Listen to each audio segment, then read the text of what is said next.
नमस्कार, मैं हूं डॉक्टर राजीव पथरिया और आप देख रहे हैं लाइव हिंदुस्तान चर्चा।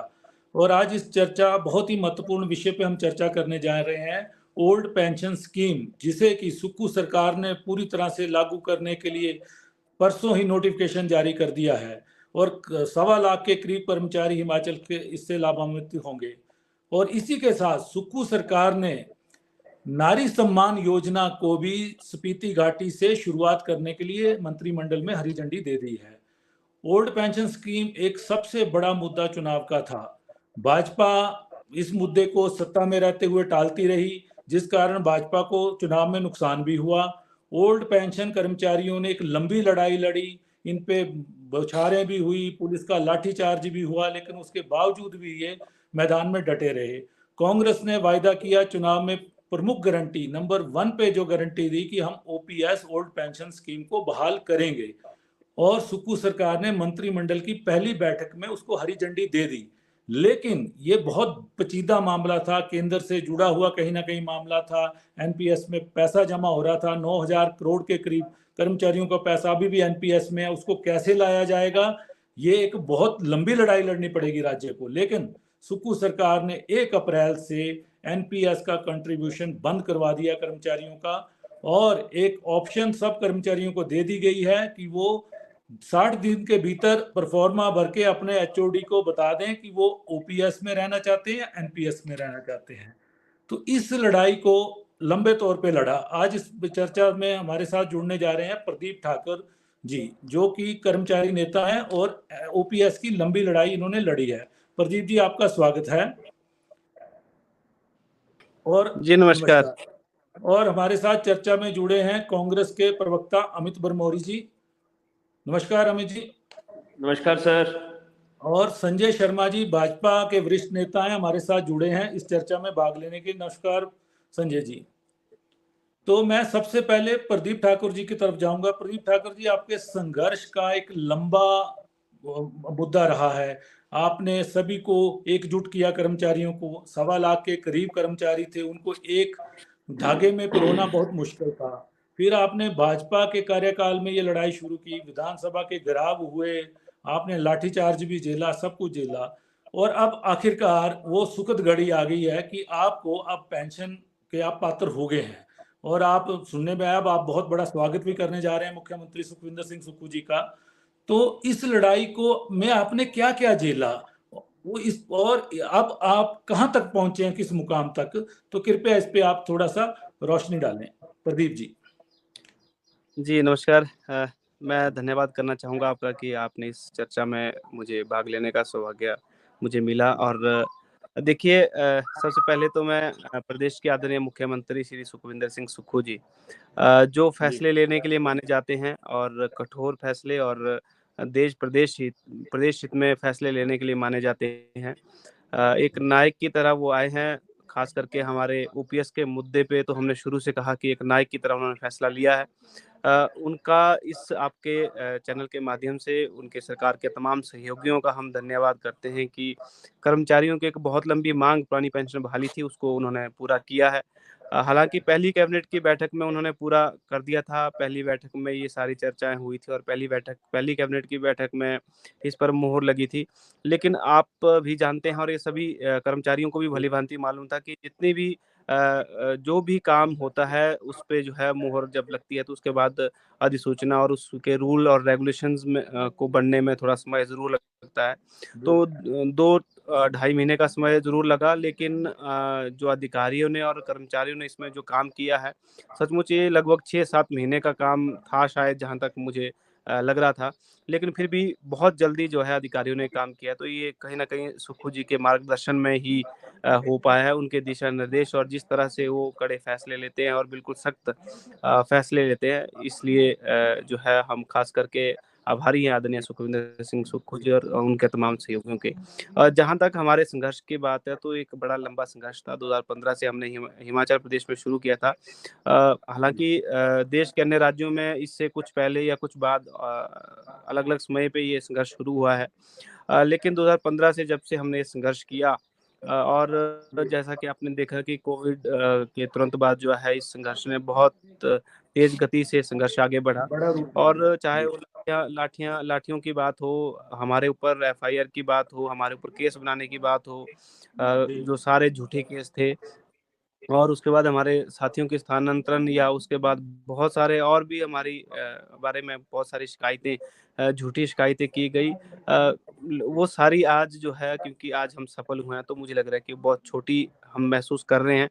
लेकिन ये सब जब हुआ तो इससे कहीं न कहीं कर्मचारियों में भी गुस्सा बढ़ा और कर्मचारियों ने भी जो संघर्ष कहीं जो है थोड़ा स्लो भी था, तो कर्मचारियों का संघर्ष जो है और तेज हुआ, क्योंकि हम अपने हक की लड़ाई लड़ रहे थे, हम अपना हक माँग रहे थे। जो संवैधानिक हक जो है हमें हमारे संविधान में दिया गया है।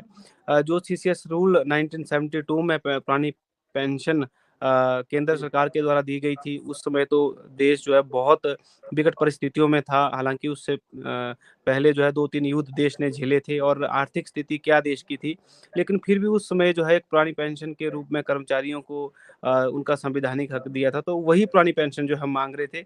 आज मुझे जी खुशी है कि प्रदेश में एक ऐसी सरकार बनी है जिन्होंने अपने चुनावों से पहले पहली गारंटी के रूप में पुरानी पेंशन के मुद्दे को रखा जी और मैं धन्यवादी हूँ पुनः प्रदेश जी सरकार का कि उन्होंने इसको आज भी प्रदीप जो है जी, पूरा मैं किया। मैं मैं ये जानना चाहूंगा कि एक सबसे बड़ा इस विषय आ रहा है कि जी पेंशन के लिए पात्र कर्मचारी तब होता है जब उसका 10 साल का सेवा काल हो। कुछ लोग आपके रिटायर होने हैं, कोई 7 साल बाद हो जाएगा, कोई 6 साल बाद, कोई 9 साल बाद। तो एक विषय आ रहा है कि ये जिनका 10 साल का कार्यकाल पूरा नहीं होगा, उनको इस पेंशन ओपीएस में कैसे शामिल कर पाएंगे? तो इसके लिए सरकार से आपकी क्या चर्चा हुई है? जी देखिए इसके लिए सरकार से भी हमारी लगातार चर्चा हुई है और भविष्य में जो भी उन साथियों के लिए बन पाएगा वो हम करने की कोशिश ज़रूर करेंगे, क्योंकि बहुत सारे ऐसे कर्मचारी थे जो कॉन्ट्रैक्ट में थे या कुछ ऐसे थे जो इनकी 10 साल पूरी नहीं हो पा रही है। लेकिन ये उन सबको भी मालूम है और हम सबको भी मालूम है, जो सीसीएस रूल 1972 के तहत हम पेंशन माँग रहे थे, उसमें यही था कि उसमें जो है 10 साल वाली कंडीशन पहले से थी, 2003 से पहले भी यही कंडीशन जो है लागू होती थी। लेकिन फिर भी जी आदरणीय सुखविंदर सिंह सुक्खू जी जो एक जिन्होंने लगातार पेंशन बहाली के लिए कर्मचारियों को हमेशा यही कहा है कि मैं किसी भी कर्मचारी को जो है पुरानी पेंशन के बगैर जो है रिटायर नहीं होने दूँगा। तो हमें विश्वास है और जो फैसला उन्होंने पेंशन बहाली के लिए लिया है और जो भी आगे के कदम उठाने की ज़रूरत पड़ेगी, वो ज़रूर जी उठाएँगे। जी प्रदीप जी, एक मेरा सवाल ये भी रहेगा कि पिछली सरकार से लाठियां भी मिली और पानी की बौछारें भी मिली, तो कहीं ना कहीं उस सरकार से आपको, आपके संघ को कोई शिकवा भी है भाजपा की सरकार से? जी देखिए वो कहीं न कहीं शायद अपना काम कर रहे थे, क्योंकि वो अपनी सरकार चला रहे थे और हम अपना काम कर रहे थे। हाँ, थोड़ा दुःख हमें इस बात का ज़रूर हुआ कि हम शांतिपूर्ण तरीके से ख़ास करके हमने पदयात्रा एक मंडी से शिमला की थी और बहुत लंबी पदयात्रा थी, हम बिल्कुल पैदल गए। जी शायद अगर आपने कवर किया होगा या जो लोग जानते हैं, उनको ये पता है कि मंडी से हमने जब ये पदयात्रा शुरू की थी, तो पैदल हम शिमला पहुँचे थे और जब शिमला पहुँचे थे, तो हमें पुलिस के द्वारा जबरन रोका गया और जब जबरन रोकने के बाद जो है जब हम विधानसभा के बाहर पहुँचे, तो एक प्रदेश का मुखिया होने के नाते उस समय के मुख्यमंत्री श्री जयराम जी कर्मचारियों से मिलने नहीं आए। कर्मचारी भी प्रदेश की एक जनता है, जनता के रूप में ही वहाँ पहुँची थी और एक संवैधानिक पद पे बैठते हुए व्यक्ति हमेशा शपथ लेता है कि मैं निस्वार्थ भाव से काम करूँगा, तो कहीं न कहीं हमें भी जी लगा कि ये हमारे साथ भेदभाव हो रहा है और जब हमें शाम को पता लगा कि हमारे ऊपर तो गलत तरीके से एफआईआर भी की गई है, झूठे जी चार्जेज़ हमारे ऊपर लगे हैं। मुझे लग रहा है जी कि इन सब बातों से कर्मचारी कहीं न कहीं आहत हुए, कर्मचारियों को दुःख पहुँचा और जो जी इसके बाद ही मैं जैसे कि मैंने पहले भी कहा कि कर्मचारियों का गुस्सा बिल्कुल और बिल्कुल ज़्यादा बढ़ा जी और कर्मचारियों की जो सिम्पैथी थी वो भी हम सब जो भी एनपीएससी का लीडरशिप था उन सब के ऊपर ज़्यादा सिम्पैथी जो कर्मचारियों की हुई। जी जी, संजय जी, मैं ये जानना चाहूंगा, प्रदीप जी की बात को आपने विस्तार से सुना होगा। एक ओल्ड पेंशन स्कीम के मुद्दे पे आपकी पिछली भाजपा सरकार के मुख्यमंत्री सीधे भिड़ गए कर्मचारियों के साथ। अगर शांति से इस मामले को लिया जाता तो कहीं ना कहीं जो कर्मचारियों का समर्थन कांग्रेस को मिला और कांग्रेस सत्ता में आई, तो कहीं ना कहीं वो डाइवर्ट भाजपा की तरफ भी हो सकता था। क्या ये संगठन ने और सरकार ने उस समय सोचा नहीं कि इस पे कोई रास्ता, बीच का रास्ता निकाला जाए, या सिर्फ केंद्र की तरफ देखा गया कि केंद्र का इनकार है तो हम भी उसी रवैये पे रहेंगे? जी संजय जी। देखिए पथरिया जी, जहां तक भारतीय जनता पार्टी का सवाल है, भारतीय जनता पार्टी हमेशा देश के अंदर जनसंघ के समय से, जब जनसंघ था, जब जनता पार्टी थी, जब भारतीय जनता पार्टी बनी, कर्मचारी हितैषी रही है, पूरे देश की रही है। कर्मचारियों, बहुत से कर्मचारी नेता जो है वो रिटायरमेंट के बाद भारतीय जनता पार्टी की नीतियों का समर्थन करते हुए भारतीय जनता पार्टी को ज्वाइन किया, उसके नेता बने, चुनाव भी लड़े। तो इसलिए ऐसा नहीं है कि भारतीय जनता पार्टी के मन में कोई कर्मचारियों के लिए ऐसा कोई भेदभाव की नीति थी या ऐसा कुछ था। भारतीय जनता पार्टी देश के अंदर पूरे लगभग कई प्रदेशों के अंदर जो है वो सरकार चला रही है। हम केवल पिक एंड चूज करके भारतीय जनता पार्टी की हिमाचल के लिए कुछ और निर्णय होगा, उत्तर प्रदेश के लिए कुछ और निर्णय होगा, उत्तरांचल के लिए कुछ और निर्णय होगा। भारतीय जनता पार्टी के संगठन के अंदर इन सारी बातों की चर्चा चल रही थी कि ऐसा कि क्या जो है कर्मचारी के हित में हो, क्या पार्टी के हित में हो, क्या सरकार के हित में हो, इन सारी योजनाओं को देखा जा रहा था।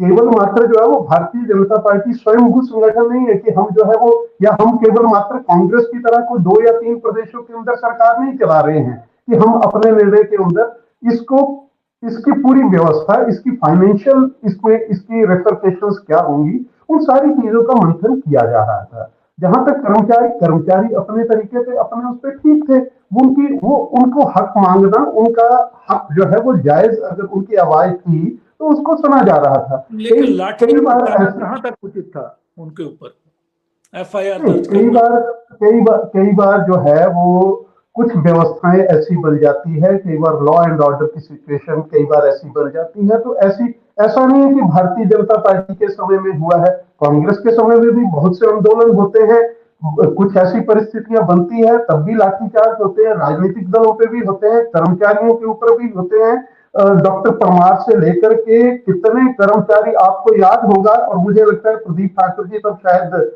सेवा में नहीं होंगे, लेकिन सुना होगा कि कर्मचारियों की मांगों को लेकर के हिमाचल के अंदर पंजाब पैटर्न के बराबर लाने के लिए कर्मचारी संगठनों ने कितनी लंबी लड़ाइयां जो है वो हिमाचल प्रदेश के अंदर लड़ी है। उनके ऊपर जुल्म हुए हैं, उनके परिवारों के ऊपर जुल्म हुए हैं, और करने वाली उस समय की कांग्रेस की सरकारें थी। तो ऐसा नहीं है कि ऐसा इस समय हुआ और पहले नहीं हुआ। कितने कर्मचारी शहीद हुए थे, गोलियां चलाई गई हैं, कम से कम अगर बौछार या ये तो फिर कम है, लेकिन कितने अत्याचार जो है वो कर्मचारियों के ऊपर हिमाचल प्रदेश के अंदर हुए हैं। मधुकर जी जो है वो कर्मचारी नेता रहे हैं, सौभाग्य से मेरे पिताजी भी जो है वो कर्मचारी नेता रहे हैं, अदन सिंह जी रहे हैं। इन लोगों ने कितने संघर्ष, कितने वो किए हैं, उस समय को भी भूलना नहीं चाहिए। ये कोई ऐसा नहीं है कि भारतीय जनता पार्टी के अंदर जो है वो कोई ऐसा पहली बार जो है, अगर कहीं लॉ एंड ऑर्डर की सिचुएशन बनती है तो उसको हैंडल करने के लिए कोई प्रशासकीय व्यवस्था होती है, उसमें कोई राजनीतिक बात नहीं होती है कि किसी प्रतिशोध की वजह से जो है वो ऐसा करना पड़ा।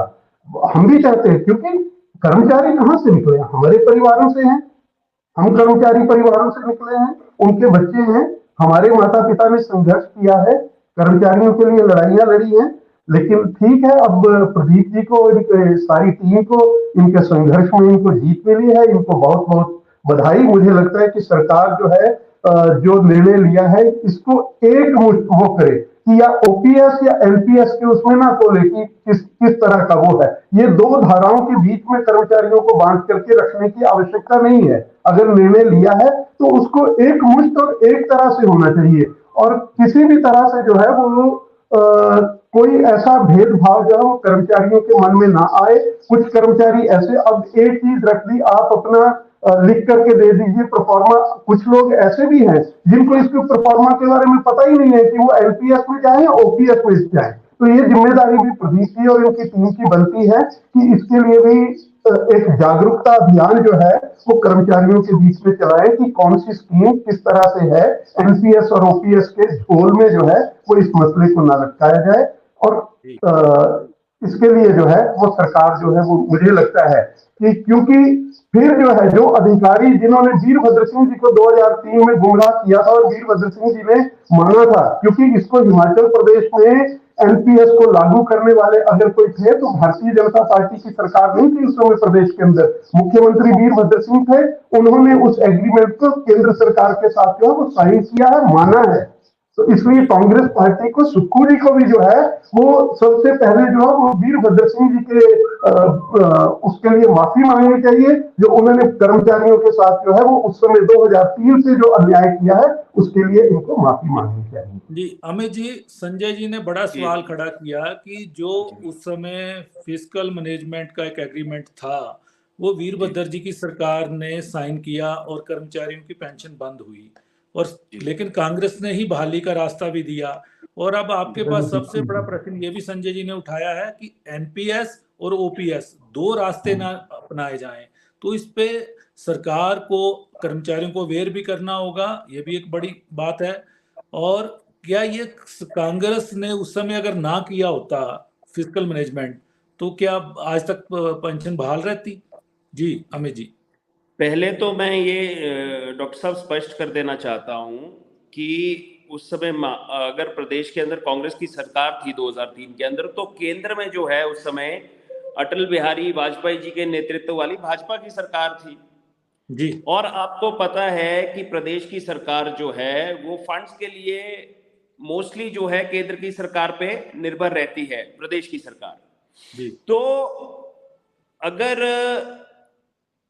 सेंटर की सरकार जो है आप पे दबाव बनाए जी। और उस दबाव के चलते जो है वो वैसा फैसला जो है उस समय मुझे लगता है कि कांग्रेस की सरकार को लेना पड़ा, आदरणीय वीरभद्र सिंह जी को लेना पड़ा होगा। जी। तो भागीदारी तो इसमें केंद्र सरकार की है मुख्यतः। जी। तो अगर संजय भाई ये कह रहे हैं कि वीरभद्र जी द्वारा इसको लागू किया गया एनपीएस को, ऐसा नहीं था। उन दबाव जो है केंद्र की सरकार द्वारा जो है प्रदेश की सरकार पे बनाया गया और तब जाकर ये फैसला हमें लेना पड़ा। जी। जी। तो दूसरा सवाल हाँ जी, हाँ जी संजय जी। जी। मैं ये 2004 से 2003 के जातिवार 2004 के अंदर जो है वो मनमोहन सिंह जी जो है वो देश के प्रधानमंत्री थे। 2004 से लेकर के 14 के तक जो है वो मनमोहन सिंह जी देश के प्रधानमंत्री थे और वीरभद्र सिंह जी मुख्यमंत्री थे। उसके बाद फिर जो है 2012 से 17 के बीच में वीरभद्र सिंह प्रदेश के मुख्यमंत्री थे और ये समस्या तब भी वैसी ही थी।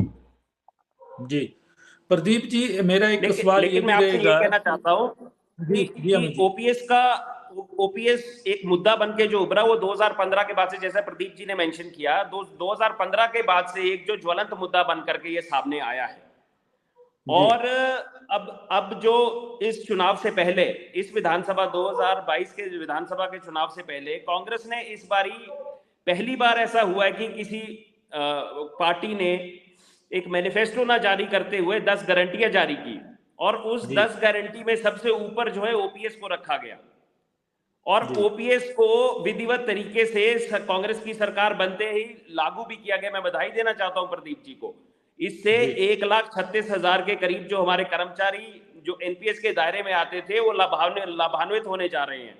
तो एक ये बहुत बड़ी पहल जो है प्रदेश की सुख की सरकार ने की है और इसके लिए मैं प्रदेश के नेतृत्व को और प्रदेश के जुझारू मुख्यमंत्री जो आदरणीय ठाकुर सुखविंदर सिंह सुक्खू जी है उनको बधाई भी देना चाहता हूं और उनका आभार भी व्यक्त करना चाहता हूं। और जैसे संजय भाई कह रहे थे कि 2 धाराओं में इसको बांट दिया है, हम किसी भी एम्प्लॉय पे किसी भी प्रकार का कोई दबाव नहीं बनाना चाहते हैं।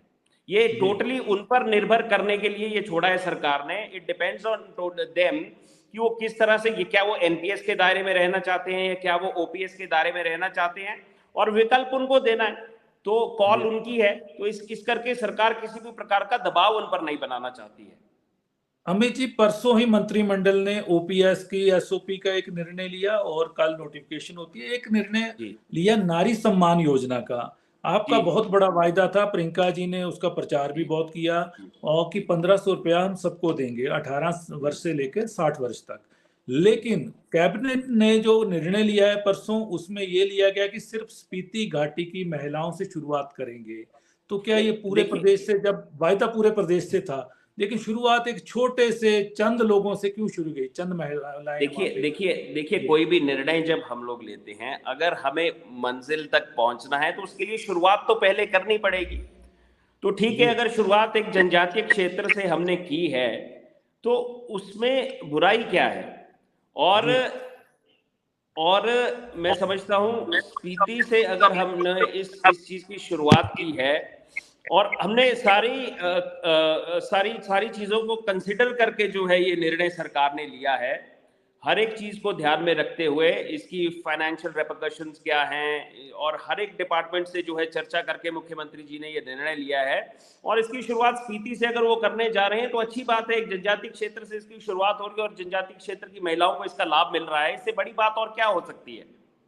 जी संजय जी, ये स्पीति से शुरू हुआ है और सरकार के पास 76,000 करोड़ का कर्ज है, और इसीलिए शायद सुक्खू सरकार ने इसकी शुरुआत एक छोटे से क्षेत्र से की, ताकि पहले संसाधन जुटाए जाएं, फिर धीरे धीरे इसको लागू किया जाए। लेकिन वायदा बड़ा था, चुनावों में इससे भी लाभ हुआ, तो इस पे भाजपा इसको किस तरीके से देखती है?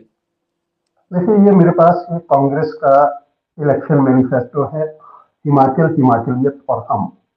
जी इसमें पहला जो बिंदु था, इनके मैनिफेस्टो का पहला बिंदु जो था, कांग्रेस का प्रतिज्ञा पत्र जो है, 1 लाख सरकारी नौकरियां देने का फैसला पहली मंत्रिमंडल की बैठक में लिया जाएगा।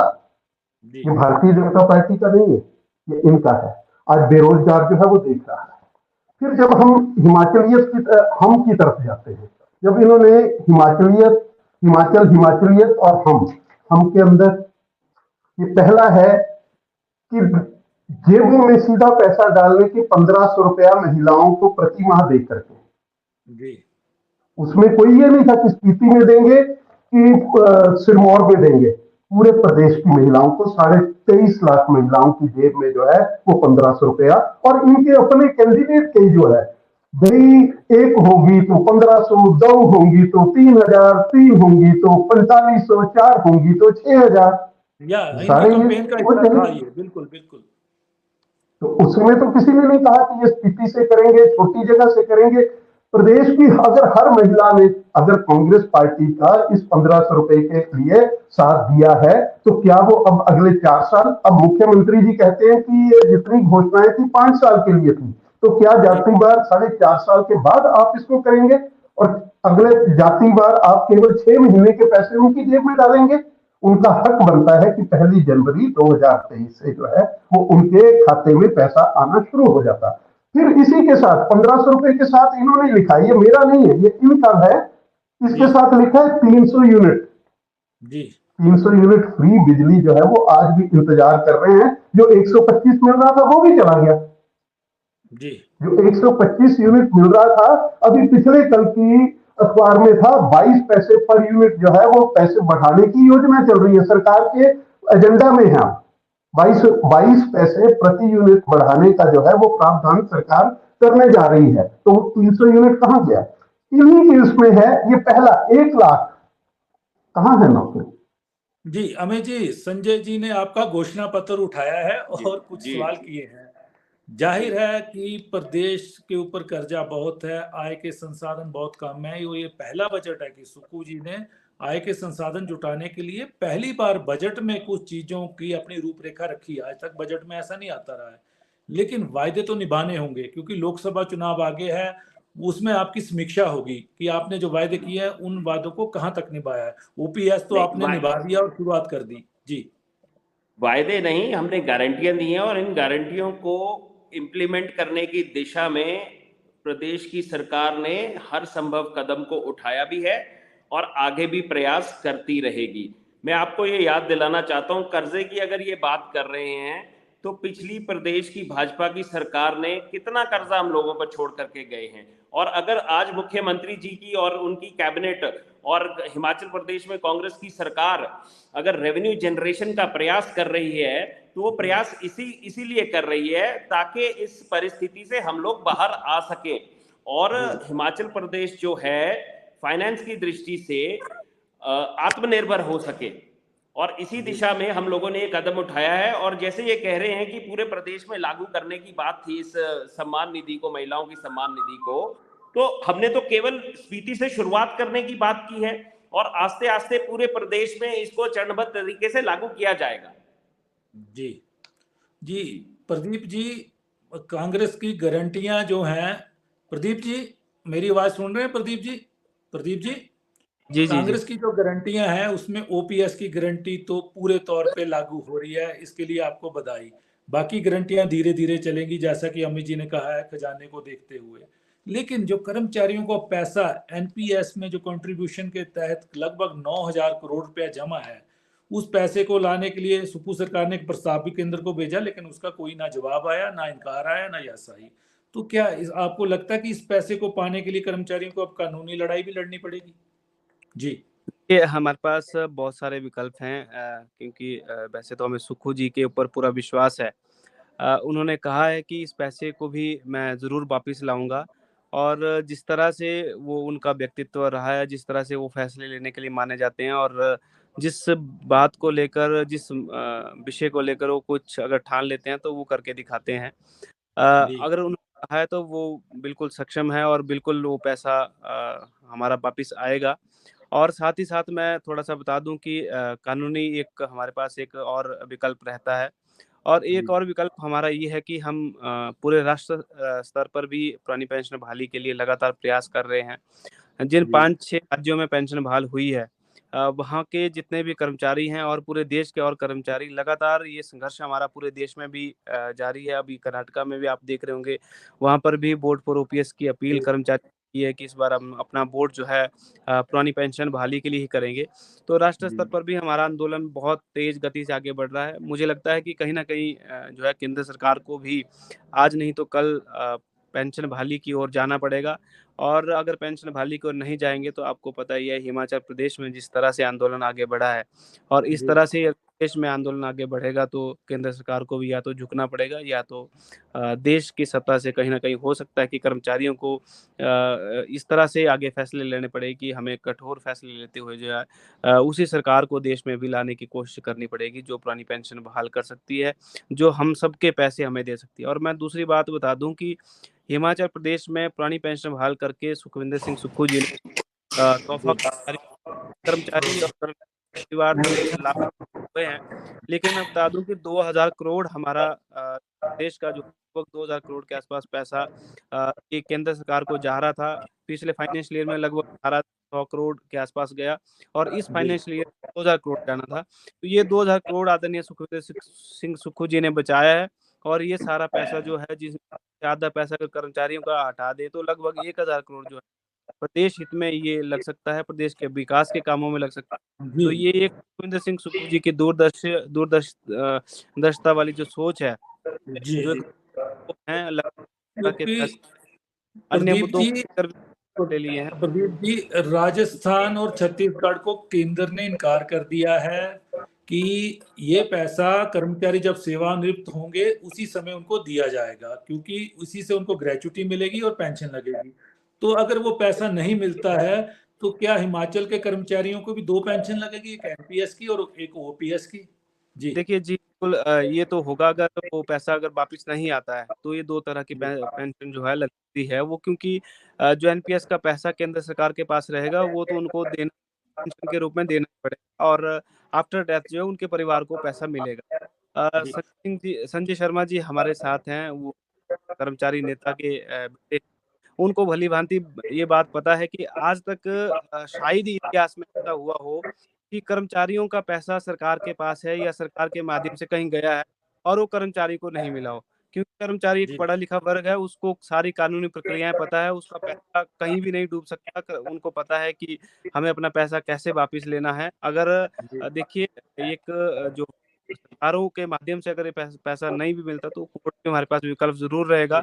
लेकिन हम चाहते हैं कि संगठन के माध्यम से भी जी। ये दबाव बनाएँ, और प्रदेश सरकार भी जो है लगातार केंद्र सरकार के ऊपर प्रदीप जी, मेरा सवाल ये भी है कि आपके जीपीएफ अकाउंट कब तक खुल जाएंगे? देखिए, ओल्ड जीपीएफ पेंशन। के लिए अब क्योंकि सरकार ने 2 महीने का वक़्त हम ऑप्शन के लिए दिया है। जी। बीच में ये बात भी आई थी कि एनपीएस और पीएस 2 तरह की व्यवस्था। देखिए, ये जी। सिर्फ़ एनपीएस एक इसलिए विकल्प दिया है सरकार ने, ताकि कल को कोई ये ना कहे एनपीएस में रहना चाहते थे। लेकिन मैं फिर भी आपको बता दूँ कि 99.99% या ये कह सकते हैं कि 100% जो है इसमें ओपीएस का ही ऑप्शन जो है वो लेने वाले हैं। कोई भी एनपीएस में नहीं जाने वाला। ये सिर्फ़ इसलिए व्यवस्था रखी गई है कि ताकि कोई ऐसा अगर किसी को लगता है कि वो एनपीएस में रहना चाहता है, तो एक विकल्प प्रदेश सरकार ने दिया है। और जीपीएफ के लिए अगर जैसे 2 महीने का समय अभी ऑप्शन के लिए दिया है, और जहाँ जिस संस्था में जल्दी ऑप्शन मिल जाएँगे, जैसे होता है कि कुछ लोग जो है आने वाले कल वर्किंग डे तो कल ही ऑप्शन दे दें और उनका डीडीयू अगर पीपीएफ के लिए अप्लाई कर दें, तो हो सकता है उनके जी जीपीएफ नंबर 8-10 दिन में खुल जाएँ। और जो जी बाकी लेट करेंगे, जो लेट ऑप्शन जिस संस्था से लेट ऑप्शन जाएँगे, उनको थोड़ा समय लग सकता है। तो हो जी सकता है कि किसी जी का जी प्रदीप जी, धन्यवाद। देखिए, सुक्खू सरकार ने कर्मचारियों से किया हुआ अपना वायदा सबसे पहले पूरा कर दिया है और कर्मचारी खुश हैं, कर्मचारी इनके साथ भी चलेंगे। दूसरी गारंटी, नारी सम्मान योजना की शुरुआत भी स्पीति घाटी से कर दी गई है। भाजपा भी केंद्र के तौर पे केंद्र सरकार भी इस पेंशन का विकल्प ढूंढने की कोशिशें कर रही है, क्योंकि राज्यों में उसको चुनावों में नुकसान होना शुरू हो गया है, जिसकी शुरुआत हिमाचल से हुई है। आगे भी कई राज्यों के चुनाव हैं। कर्नाटका में भी कांग्रेस ने खेल दिया है। आप देखते हैं वहां क्या नतीजे निकलते हैं।